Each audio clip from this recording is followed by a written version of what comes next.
Hello, my name is Benjamin Harris. I am a third year history student at Huron University College and an assistant researcher here at Defining Moments Canada. My project for the term and the organization was a blog post analyzing the media's response to the 9-hour movement of 1872. As I was working at my college in London, Ontario, I decided to focus on newspapers from the city, which is something that has not been done before.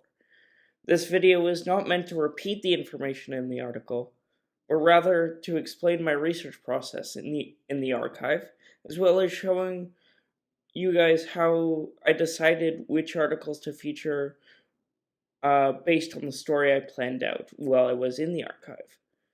In doing this, I hope to show people who are interested in historical research what a historian's process looks like. Since this was also my first experience doing a historical research project, I will be able to share what I learned about the process, as well as to show some of the mistakes I made that you can hopefully avoid. Hopefully this will help you or your students who may be doing similar projects in the future. Before I begin this video, it is necessary to make a note on the availability of archival resources. Well, the initial plan for my research was to look at the reporting of both the London Free Press and the London Advertiser through the entirety of the 9-hour movement. The microfilm at Western libraries that contained the Free Press's archives was incomplete for a reason unknown to me or my supervisors. It was missing every issue from the start of March to the end of June, which comprised of most of the 9-hour movement. This meant that the Free Press had to be used in a different way than first envisioned, as I had to rely on the Advertiser for most of my primary research. As such, the Free Press in this blog was used to judge reactions in London to the start of the movement, while the Advertiser provided reactions to later events, such as the Toronto printers' strike. When I began my research process in 2022, I first met with my professor and supervisor to discuss our ideas for the project and finalize the work plan. This is incredibly important, yet rarely talked about part of the research process, as it is where elements of the project are negotiated and fine-tuned, and it becomes clear what all parties need from each other and what the final outcome is going to look like. Well, it is obvious now what we decided the final work should look like a blog post. I was also able to use the meetings to get help from my supervisors, which for this project included scheduling a time to meet my professor to learn how to use microfilm, as well as asking for a list of secondary sources that I can use in my research, as the primary research took up a lot of my time. This meeting also set my expectations and allowed me to feel confident in everything that I did. After deciding to view the Free Press microfilm first, the logical step was to start on January 1st, 1872, as I was unsure to the exact day where the movement started in London, and even in Hamilton. The presentation of the January 30th article, as what I call as the first official report of the movement, was a deliberate choice, putting that first, even though I did find several of our articles that referred to strikes and were definitely key in creating the spirit of the movement for later. However, I found that these articles were not presenting the strikes as a part of any larger movement, but rather as isolated incidents. This was the first.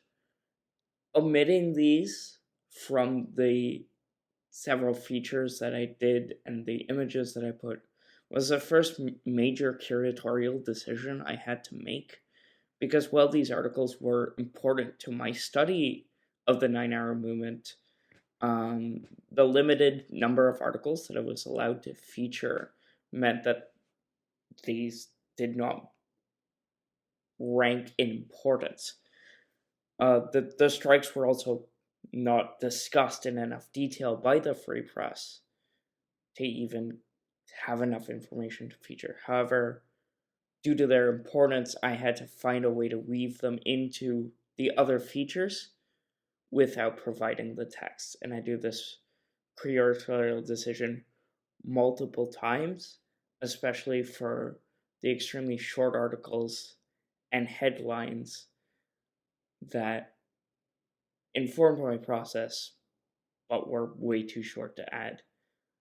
I have this adding these creates a fuller picture of the movement, and although I did not write about them in too much detail, several of them will be available on the Defining Moments Canada website. The biggest issue I faced while researching the 9-hour movement was that there was very little information on how it affected London, even in the primary sources, as there were very few strikes in the city. This surprised me halfway through my research, as I was expecting, because it was such an industrial town, that there would be general strikes roughly on par with the size of Hamilton. But because of the lack of it, I had to find a different angle to write on. Although I was still looking for any articles I could find on the 9-hour movement, this shift in focus made me question how I was going to complete the project. Luckily for me, there's virtually no scholarship on London during the movement, so I was free to choose any angle to take my research and be assured that my work would still be original and a helpful addition to the historiography of the 9-hour movement. Therefore, I was able to, with the approval of my professor in Defining Moments Canada, focus mostly on the views of Londoners of different classes on the events happening in Hamilton and Toronto. Because of this, the blog post, while only using 2 news outlets as primary sources, uses a mix of letters to the editors and standard news reporting, as both, while not always filled with new facts about events, provide an insight into the views of different sides of society on the 9-hour movement. The easiest type of articles to use for the blog post were the letters to the editor, as they were often very clear of who was writing the letter. This one, shown now, shows a laborer, and their stance. The above one shows that they were pro-striking. Even ones written anonymously, let's say things like a concerned citizen or a citizen of London, were forthcoming with their stances. In this example, although it could not be for certain who wrote this letter, his references to our mechanics and his focus on productivity loss caused by a reduction of hours made me fairly certain that this person was a manager or owner of a small factory in London. The last from his fact that he subscribed to the Advertiser, and London was the only place in the region with large amounts of industry. Well, all these are inferences. Knowledge of London's past and its political views allowed me to make a solid analysis of these letters and make a case for the wide range of views among people in London, with the working class supporting the movement, at least seeing this at first, while others condemning the movement, which is roughly equal to and equivalent to what was happening elsewhere. I had a slightly tougher time analyzing the actual reporting of the movement than I did the letters.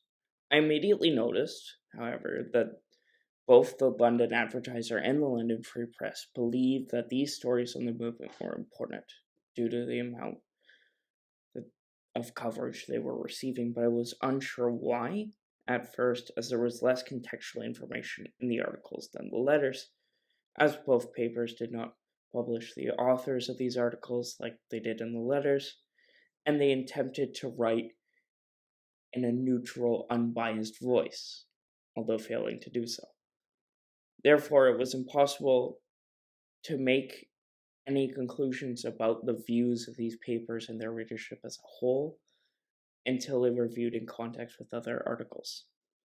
Although the blog looks at what each individual article means in a historical context, these inferences are verified by the trends visible in the larger collection. The most evident example of this comes from my analysis of the advertiser's daily reporting on the Toronto printer strike, in which I showed that the negative and occasionally patronizing tone is an attempt to dissuade the people of London from joining the strike. Despite the centrality of the printer strike to the text, I only provided one image of an article, although I could have easily put 10. The article I did choose, which is on the screen now, comes from the end of the strike, but it is the easiest to interpret on its own. The other examples, which I've included in the gallery and later in this video, discuss in a matter-of-fact way the crisis that the newspapers were facing because of the strike. The constant reporting on this and the relative neglect of the workers' experience in the daily stories suggest a bias against the workers, and this becomes more apparent as the strike continues and shows no sign of stopping.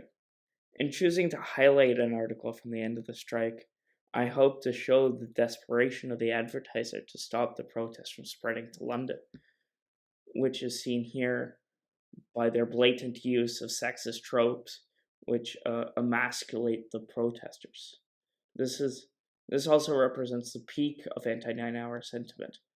I decided this to be my last feature article because it marks a good end to the narrative progression that I weave through the blog, from the small reports on the beginning of the movement to the sense of fear that it was coming to London.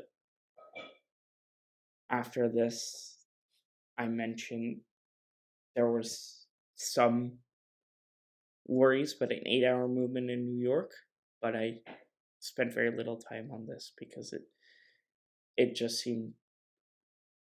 seems inconsequential, as it never did come to Ontario.